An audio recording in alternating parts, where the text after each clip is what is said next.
ప్రభునందు ప్రియులారా, ప్రభునామమున మీకు వందనములు. ఈరోజు దేవుని యొక్క వాక్య ధ్యానము కొరింథీయులకు రాసిన మొదటి పత్రిక మొదటి అధ్యాయము 22-23 వచనాలు. యోధులు సూచక క్రియలు చేయుమని అడుగుచున్నారు, గ్రీసు దేశస్థుల జ్ఞానమును వెతుకుచున్నారు. అయితే మేము సిలువ వేయబడిన క్రీస్తును ప్రకటించుచున్నాము. దేవుడి ఈ మాటలు దీవించి ఆశీర్వదించునుగాక.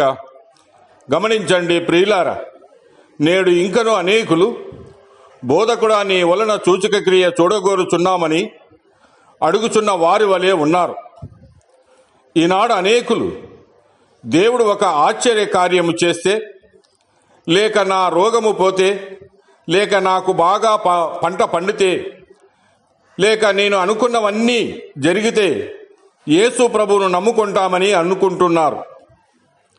అటువంటి వారితో ప్రభు అంటూ ఉన్నాడు, మీరు సూచనలను చూచుట వలన కాదు, కానీ రొట్టెలు భుజించి తృప్తి పొందుట వలననే నన్ను వెదుకుచున్నారని మీతో నిశ్చయముగా చెప్పుచూ ఉన్నానని ప్రభు అంటూ ఉన్నాడు. గమనించండి ప్రియులారా, యూదులు సూచక క్రియలు చేయమని అడుగుచున్నారు, గ్రీసు దేశస్థుల జ్ఞానమును వెదుకుచున్నారు. అనగా ప్రభు మాటలలో తప్పు పట్టుకొని తమ జ్ఞానాన్ని బయలుపరుచుకోవాలని అనుకునేవారు అనేకులు ఆ దినములలో ఉన్నట్లే ఈ దినములలో కూడా ఉన్నారు. పరమగీతము, ప్రకటన గ్రంథాలలోని మర్మాలను వెదికేవారు అనేకులు ఉన్నారు, గాని హృదయాన్ని పరిశోధించే క్రీస్తును వెదుకువారు లేరు. వారు సంపాదించిన జ్ఞానముతో వారి హృదయాన్ని పరిశోధించుకొనరు. యేసు ప్రభు నీ కొరకు అద్భుతము చేయగలడు. ఆయన వాక్యంలోని జ్ఞానము నిన్ను ఆశ్చర్యచకితునిగా చేయును. కానీ నీవు సిలువ వేయబడిన క్రీస్తును చూడకపోతే, ఆయనను అంగీకరించకపోతే, ఆయనను ప్రకటించకపోతే ఆత్మల రక్షణ చూడలేవు.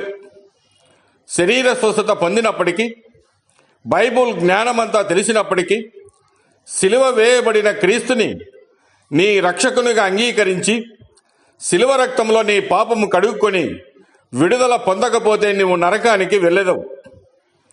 పౌలు అంటూ ఉన్నాడు, మేము సిలువ వేయబడిన క్రీస్తును ప్రకటించుచున్నాము అని.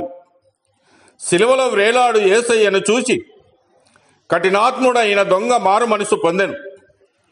సిలువలో వేలాడు యేసయ్యను చూసిన అన్యుడైన శతాధిపతి ఇతడు నిజముగా దేవుని కుమారుడని ఒప్పుకొనెను.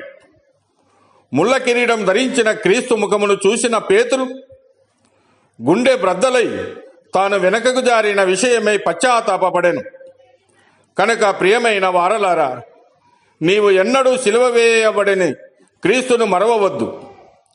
ఆయన మరణ పునరుత్థానముల ద్వారా నిన్ను పరలోక వాసిగా చేయుటయే గొప్ప జ్ఞానం. దేవుడు మిమ్మల్ని దీవించి ఆశీర్వదించునుగాక.